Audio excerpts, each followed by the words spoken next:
श्री जगन्नाथ प्रभु जी की जय। जगन्नाथ जी बीमार क्यों पड़ते हैं 15 दिन तक?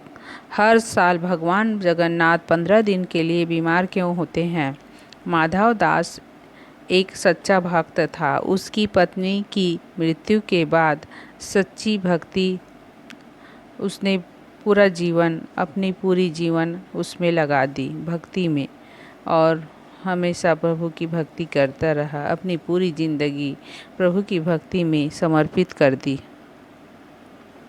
उसकी भक्ति इतनी गहरी थी कि स्वयं कि भगवान भी उसे कई बार अपना दिव्य दर्शन दे चुके थे।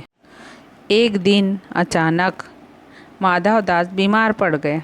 उसका शरीर कमज़ोर पड़ने लगा, लेकिन फिर भी प्रभु का नाम जपना उसने छोड़ा नहीं। और तब स्वयं भगवान जगन्नाथ उसकी सेवा करने धरती पर आ गए। वे उसकी सेवा में रात दिन लगे रहे। कुछ दिनों बाद जब माधव दास को होश आया तो उसने प्रभु को अपने पास खड़ा देखा। उसकी आँखों में उसकी सेवा में दिन रात। कुछ दिनों बाद जब माधव दास को होश आया तो उसने प्रभु को अपने पास खड़ा देखा।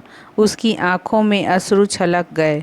उसने प्रभु से पूछा, प्रभु आप तो त्रिलोकीनाथ हैं, फिर आपने मेरी बीमारी को एक ही क्षण में दूर क्यों नहीं किया?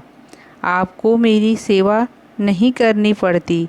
तब भगवान ने मुस्कुराते हुए कहा कि माधव दास, अगर तुम इस जन्म में इस दुख को नहीं भोगते तो तुम्हें अगला जन्म लेना पड़ता, और मैं यह बिल्कुल नहीं चाहता। तुम्हारे अभी भी तो 3 और 15 दिन शेष बचे हुए हैं, पर मैं तुम्हारा इस 15 दिन को मैं अपने ऊपर लेता हूँ हर साल। इसीलिए प्रभु हर साल 15 दिन बीमार रहते हैं।